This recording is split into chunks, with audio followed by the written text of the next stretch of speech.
오늘 우리에게 주시는 하나님의 말씀은 여호수아 24장 13절부터 18절까지 말씀입니다. 내가 또 너희가 수고하지 아니한 땅과 너희가 건설하지 아니한 성읍들을 너희에게 주었더니 너희가 그 가운데에 거주하며 너희는 또 너희가 심지 아니한 포도원과 감난원의 열매를 먹는다 하셨느니라. 그러므로 이제는 여호와를 경외하며 온전함과 진실함으로 그를 섬기라. 너희의 조상들이 강 저쪽과 애굽에서 섬기던 신들을 치워버리고 여호와만 섬기라. 만일 여호와를 섬기는 것이 너희에게 좋지 않게 보이거든 너희 조상들이 강 저쪽에서 섬기던 신들이든지 또는 너희가 거주하는 땅에 있는 아모리 족속의 신들이든지 너희가 섬길 자를 오늘 택하라.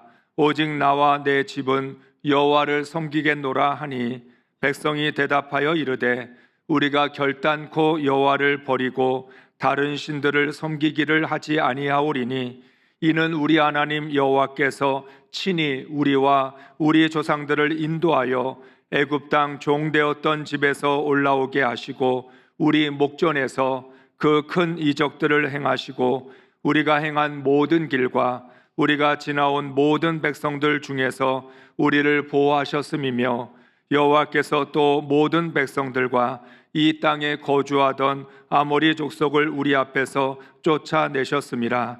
그러므로 우리도 여호와를 섬기리니 그는 우리 하나님이시니다 하니라. 아멘.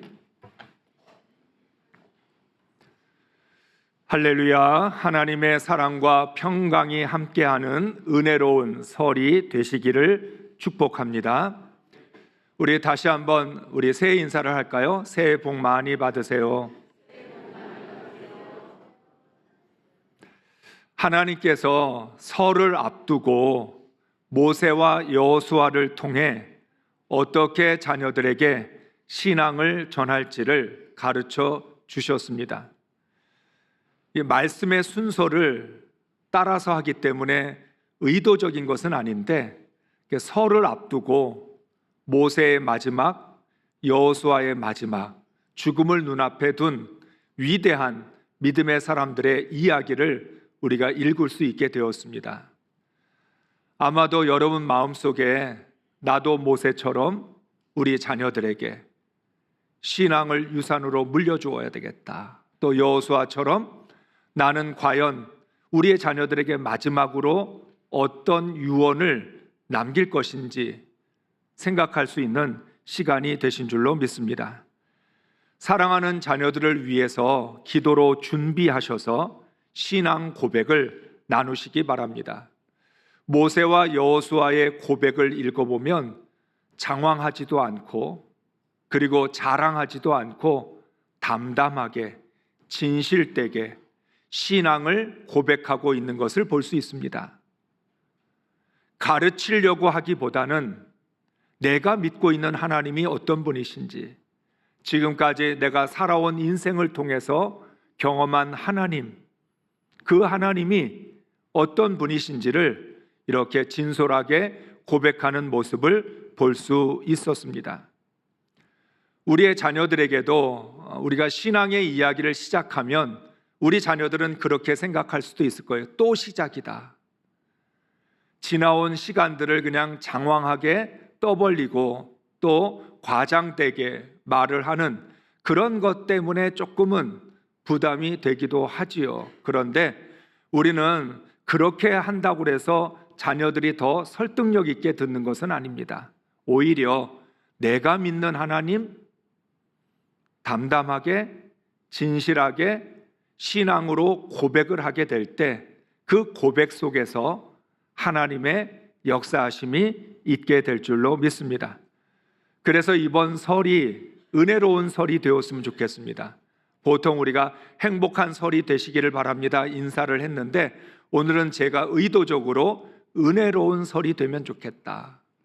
신앙을 나누고 고백할 수 있는 가족들이 한자리에 모여서 지난 한 해 동안 하나님이 역사해 주신 그 귀한 은혜들을 소중하게 나눌 수 있는 그리고 우리가 부모의 입장에서 마지막 유언처럼 내가 어떤 신앙의 고백을 자녀들에게 전할 것인지 기도로 잘 준비하셔서 그렇게 함께 은혜를 나누는 은혜로운 설이 될 수 있기를 바랍니다. 하나님은 이스라엘 백성들에게 왜 가나안에 남아있는 민족과 결혼하지 말라고 하셨을까요? 하나님께서 여호수아를 통해서 말씀하실 수 있는 주제가 여러 가지가 있었을 텐데 왜 그 중에서 대표적으로 결혼이라고 하는 주제에 대하여 하나님이 말씀하셨을까요? 결혼은 인생에서 가장 중요한 일입니다. 일상생활에서 가장 큰 영향을 줍니다. 결혼을 하게 되면 삶이 달라지게 돼요. 혼자서 살았던 사람 또는 각각 자기 가정에서 살았던 사람이 서로 만나서 결혼하여 한 가정을 이루는 순간부터 일상생활이 바뀌게 됩니다. 거기에다가 자녀들을 낳게 되면 또 한 번 삶이 바뀌게 되죠. 그러니까 결혼이라고 하는 건 인생에 있어서 가장 중요한 중대사이고 우리의 일상생활에 가장 큰 영향을 주는 일이기 때문에 하나님은 이 중요한 결혼이라고 하는 것을 통해서 우리가 어떻게 신앙을 지키고 믿음으로 살아갈 수 있는지에 대해서 말씀하고 계시는 것입니다. 결혼은 서로 다른 사람이 결혼을 통해서 두 개의 인생이 만나게 되는 과정이라고 말할 수 있습니다. 식습관, 생활습관, 사고방식, 가치관 등 사소한 것에서부터 중요한 것에 이르기까지 서로에게 많은 영향을 주게 되고 받게 됩니다. 서로 다른 인생을 살았던 사람이 함께 한 가정을 이루면서 하나의 인생으로 살아가게 되면 모든 것들이 변화가 일어나게 되는 거죠. 식습관부터 아주 사소한 것부터 그런 생활 습관부터 시작을 해서 가치관과 인생관과 또는 사고 방식에 이르기까지 중요한 것들에 영향을 주게 되어 있다는 거죠. 사랑이라는 이름으로 모든 것이 해결될 것 같지만 그렇지 않습니다. 오히려 사랑이 많은 문제를 만들어냅니다. 사랑이라는 이름 때문에, 사랑 때문에 모든 것들을 다 해결할 수 있을 것 같은데 오히려 그 사랑이 많은 문제를 만들어낸다는 거죠. 신앙과 거룩을 잃어버리는 건 사랑이 아닙니다. 사랑 때문에 신앙과 거룩을 잃어버린다? 그것이 사랑이 될 수 없습니다.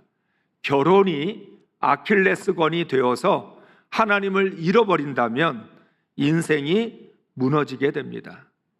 결혼이 이스라엘 백성들의 신앙을 송두리째 빼앗아 갈 수 있습니다. 그래서 하나님은 가장 일상생활에 밀접한 영향을 주고는 이 결혼이라고 하는 것을 대표적인 주제로 하나님은 신앙에 대하여 말씀하고 계시는 거죠.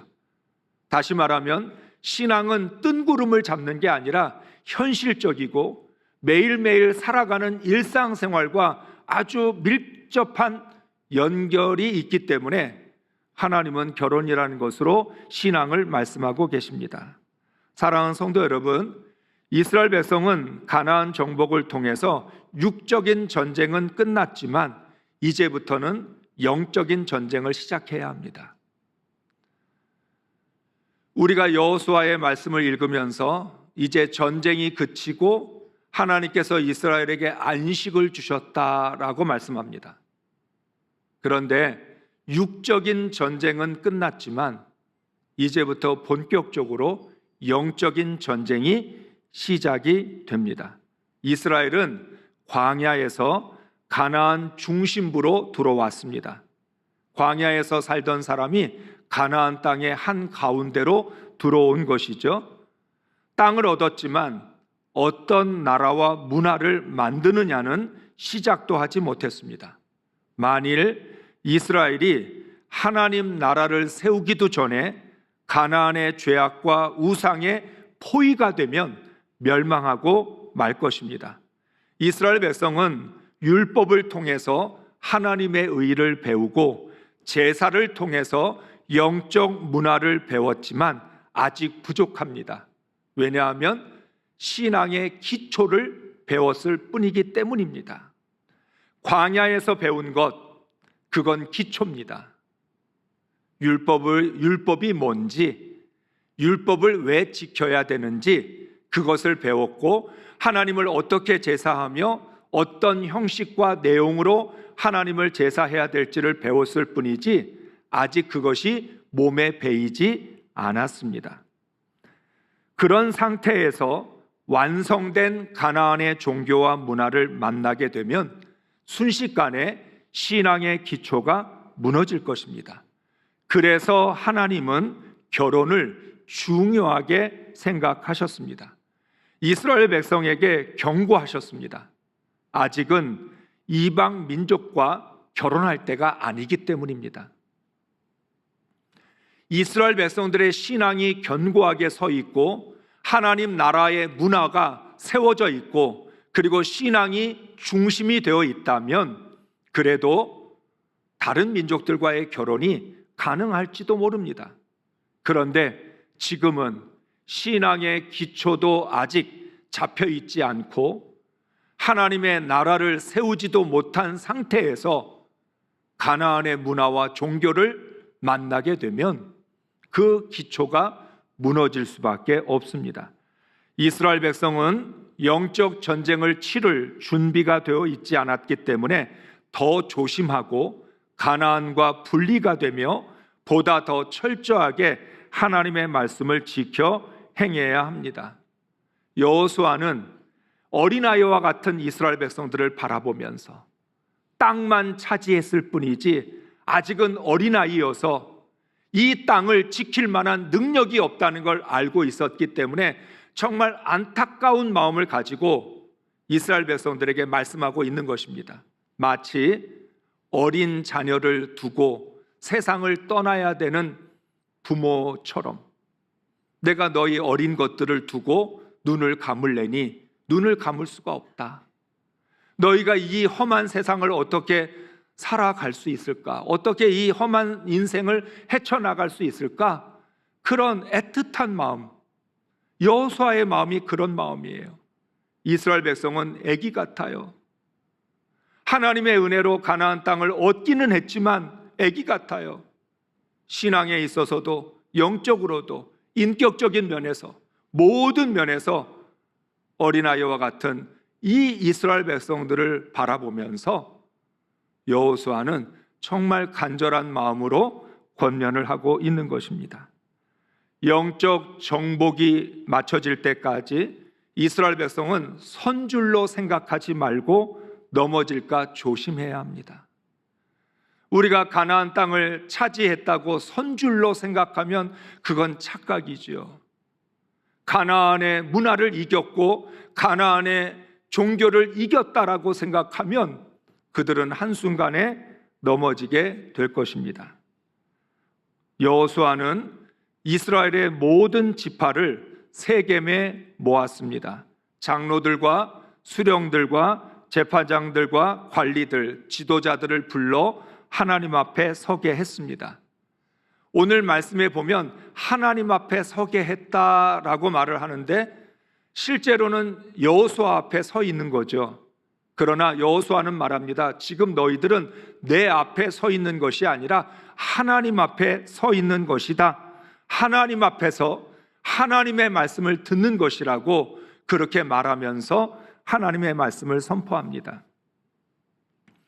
23장의 말씀에서는 나라와 땅이라는 단어에 초점을 맞추었다면 24장 말씀은 여호와께라는 단어에 초점이 맞춰져 있습니다. 23장에서는 땅과 나라, 땅을 정복하는 이야기가 주제였는데 24장의 말씀에서는 여호와께, 여호와라고 하는 단어가 주제가 됩니다. 땅을 정복하기까지는 땅에 관심을 두었다면 땅을 정복한 후에는 하나님께 모든 초점을 맞춰야 합니다. 다시 말합니다. 땅을 정복하기 전까지는 땅이 주제가 되지만 땅을 정복한 다음에는 당연히 하나님이 주제가 되어야 합니다. 24장에서 여호와라는 단어가 21번, 섬긴다는 단어가 15번 언급이 됩니다. 한마디로 말하면 24장은 하나님을 섬기라는 말씀입니다. 여호와라고 하는 단어가 21번, 섬긴다라고 하는 단어가 15번 등장한다라고 하는 건 24장의 핵심적인 말씀이 어떻게 하나님을 섬길 것인지, 하나님을 섬기는 것에 대해서 말씀하고 있다는 거죠. 여호수아는 하나님께서 갈대아 우르에 있었던 아브라함을 부르시는 것으로부터 말씀을 시작합니다. 하나님은 하나님의 주권으로 다른 신들을 섬겼던 데라의 아들 아브라함을 가나안으로 이끌어 내셨습니다. 아브라함과 언약을 맺으시고 이삭을 주셨습니다. 또한 야곱과 그의 자손들을 애굽으로 인도하셔서 가나안의 기근을 피하게 하셨습니다. 이번에는 이스라엘을 애굽으로부터 이끌어 내시기 위하여 모세와 아론을 보내셨습니다. 광야 40년의 연단을 거쳐 요단 동쪽을 차지하게 하셨고 발락과 발람의 악한 저주를 복으로 바꾸셔서 건져내셨습니다. 드디어 하나님께서 가나안 7족속을 내쫓아 주심으로 이스라엘은 가나안을 정복했습니다. 이것이 요약된, 압축된 이스라엘의 역사입니다. 성경에서는 언제나 하나님의 말씀을 이야기할 때 이스라엘의 역사를 압축해서 서술을 하고 그리고 하나님의 말씀을 전합니다. 왜냐하면 이스라엘의 역사를 기억하라는 거예요. 역사를 기억해라. 하나님이 지금까지 우리에게 베풀어 주신 것이 무엇인지를 기억하라고 말하고 있는 것입니다. 모든 것이 하나님의 섭리였습니다. 아무리 역사가 흘러가도 영원히 기억해야 하는 은혜의 역사입니다. 은혜의 역사 속에는 복과 저주가 들어 있습니다. 하나님의 긍휼과 심판이 담겨 있습니다. 그래서 이스라엘 백성은 은혜의 역사를 기억하면서 우리가 받았던 복도 기억하고 우리가 받았던 저주도 기억합니다. 하나님의 긍휼과 사랑도 기억하지만 하나님의 심판과 징계도 기억을 해야 하는 거죠. 하나님은 이스라엘에 지나온 모든 길을 인도해 주셨고 걸음마다 기사와 이적을 베풀어 주셨습니다. 그래서 이스라엘의 역사는 하나님의 역사, 즉 신앙의 역사입니다. 이스라엘의 역사는 세속적인 역사, 세상의 역사가 아니라 하나님의 역사, 은혜의 역사, 신앙의 역사라는 거죠. 우리들도 지금까지 내가 살아온 신앙을 기억해야 합니다. 지나온 날들 속에서 내가 받았던 축복도 기억하고 내가 받은 저주도 기억해야 합니다. 내가 받은 하나님의 긍휼과 자비도 기억해야 되지만 내가 받은 하나님의 심판과 고난도 기억해야만 하는 거죠. 우리의 역사는 세속적인 역사가 아니라 신앙의 역사, 영적인 역사라고 하는 것을 기억해야 합니다. 여호수아는 이스라엘 백성에게 은혜의 역사, 신앙의 역사를 기억하게 합니다. 역사를 기억하지 못하면 신앙을 지킬 수 없기 때문입니다. 위대한 신앙의 지도자들은 한결같이 은혜의 역사를 기억하며 백성들에게 가르쳤습니다. 여호수아는 신앙의 역사를 한 문장으로, 한 절의 말씀으로 압축을 합니다. 13절의 말씀을 읽겠습니다. 내가 또 너희가 수고하지 아니한 땅과 너희가 건설하지 아니한 성읍들을 너희에게 주었더니 너희가 그 가운데에 거주하며 너희는 또 너희가 심지 아니한 포도원과 감람원의 열매를 먹는다 하셨느니라. 아멘. 이스라엘은 오직 하나님의 은혜로 수고하지 않은 땅과 건설하지 않은 성읍을 얻었습니다. 또 하늘에서 내려주신 비와 땅이 내어준 열매를 수확했습니다. 농사의 경험이 부족한 이스라엘 백성이 하나님께서 허락하신 땅에서 풍성한 열매를 거둘 수 있었던 건 전적인 하나님의 은혜였습니다. 광야에서 살던 백성이 농사를 지어보지 못했는데 가나안 땅에 들어가서 농사를 지어서 첫 열매를 거둘 수 있었다는 것, 그건 전적인 하나님의 은혜인 거죠. 내가 할 수 있었던 게 아니고 내가 한 것이 아니고 이건 하나님께서 하게 하셨기 때문에 이러한 은혜를 경험할 수 있었습니다. 이스라엘이 얻은 모든 것은 거저 주신 하나님의 은혜의 열매였습니다. 우리의 구원이 행위로 얻은 구원이 아닌 것처럼 내가 받은 복도 은혜로 받은 것입니다. 나는 은혜 받을 자격이 없고 복을 받을 자격이 없는데 값없이 거저 주시는 하나님이 은혜로 우리의 삶에 복을 주시고 또한 평강을 주셨다는 거죠. 거저 주시는 하나님의 은혜로 구원을 받았고 값없이 베풀어 주시는 하나님의 은혜로 살아가고 있습니다. 이스라엘이 이러한 하나님의 은혜를 기억한다면 그 은혜에 합당한 신앙으로 응답을 해야 합니다. 14절의 말씀을 읽습니다. 시작.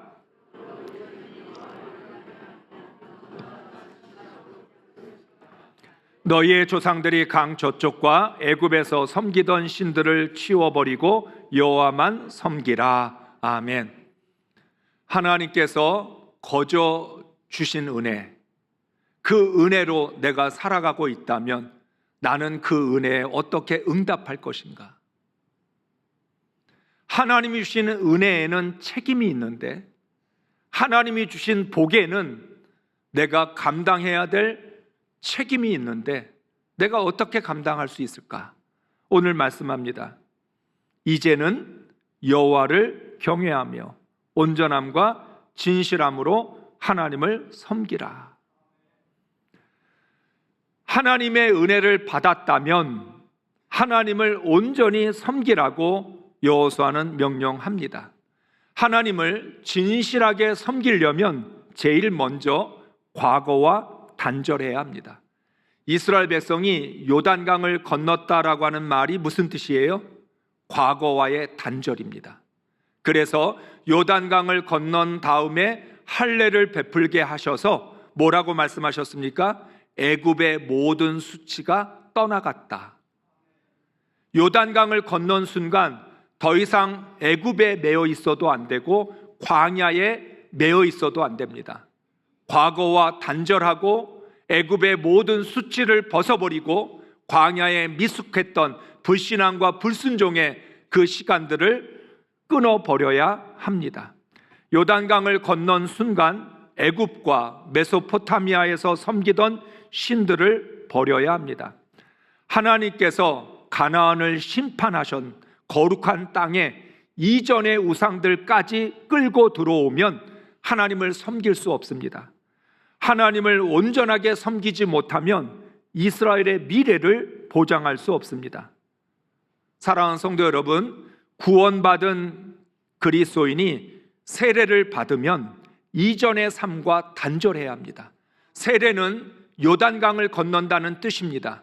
요단강에서 세례를 받았다라고 하는 것이 바로 그런 의미인데 이제는 옛사람의 과거를 끊어버리고 새 사람으로 살아가야 되는 거죠.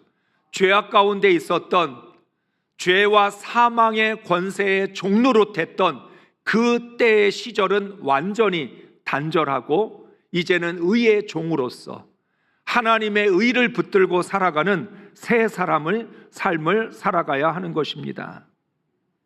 우리를 그리스도인이라고 부르는 것은 과거를 끊고 새 사람이 되었기 때문입니다. 예수 그리스도를 따르는 삶을 살고 싶다면 이전에 내가 따랐던 모든 것과 단절을 해야 합니다. 모세와 여호수아가 이스라엘 백성을 볼 때 아직도 끊지 못한 죄의 습관들이 남아 있었습니다. 광야에서 이스라엘 백성은 기회가 있을 때마다 애굽으로 돌아가자, 애굽으로 돌아가자. 앞을 향하여 나가지 않고 뒤를 돌아보며 후퇴하는 삶을 살았던 거죠. 그래서 모세와 여호수아가 바라볼 때는 아직도 이 이스라엘 백성들이 과거에서 벗어나지 못하고 있다. 가나안 땅, 새로운 땅으로 들어왔지만 그들은 지난 시간들을 살아가고 있다는 거죠. 남아있는 죄악의 흔적들이 가나안의 우상을 만나게 되면 이스라엘을 멸망시킬 것입니다. 과거를 아직도 버리지 못했는데 가나안의 우상을 만나게 되면, 가나안의 신들을 만나게 되면 이스라엘은 얼마나 타락하게 될 것입니까? 그러므로 이스라엘이 하나님을 경외하며 온전함과 진실함으로 하나님을 섬기려면 이전의 모든 악한 것들을 완전히 끊어버려야 합니다. 사람의 욕심은 끝이 없습니다. 하나님의 은혜로 살면서 우상을 버리지 않으려고 합니다. 세상을 사랑하면서 하나님의 사랑도 받고 싶어 합니다. 과거와 단절하지 않으면서 보다 더 나은 미래를 원합니다. 우리의 이중적인 태도입니다. 과거를 끊어버리지 않으면서 나의 미래는 더 나아지기를 원하고, 세상을 여전히 사랑하면서 하나님의 사랑도 받고 싶고 축복도 받고 싶고 은혜도 받고 싶어 합니다. 이제는이라고 하는 오늘 말씀, 그러므로 이제는입니다. 우리의 신앙에 반드시 이제는이 있어야 됩니다. 오늘부터는 과거를 완전히 끊고 모든 우상과 잘못된 세상의 가치관을 가졌던 것들, 그거 다 버리고 온전함과 진실함으로 하나님을 섬겨야 합니다. 온전함과 진실함이 없는 신앙생활은 신앙이 아닙니다. 단순히 종교 활동을 하는 것뿐입니다. 하나님은 애굽과 아모리에 한 발을 담그고 형식적으로 섬길 수 있는 분이 아닙니다. 다시 말하면 이스라엘 백성들은 여전히 애굽과 가나안에 한 발을 담궈 놓고 그리고 하나님을 섬기겠다라고 한다면 그건 신앙이 아니죠. 진정으로 하나님을 섬기기를 원한다면 모든 우상을 치워버리고 두 발을 모두 하나님께 담가야 합니다. 혹시 여러분은 세상과 우상에 한 발을 담가놓고 신앙생활을 하고 있지 않습니까?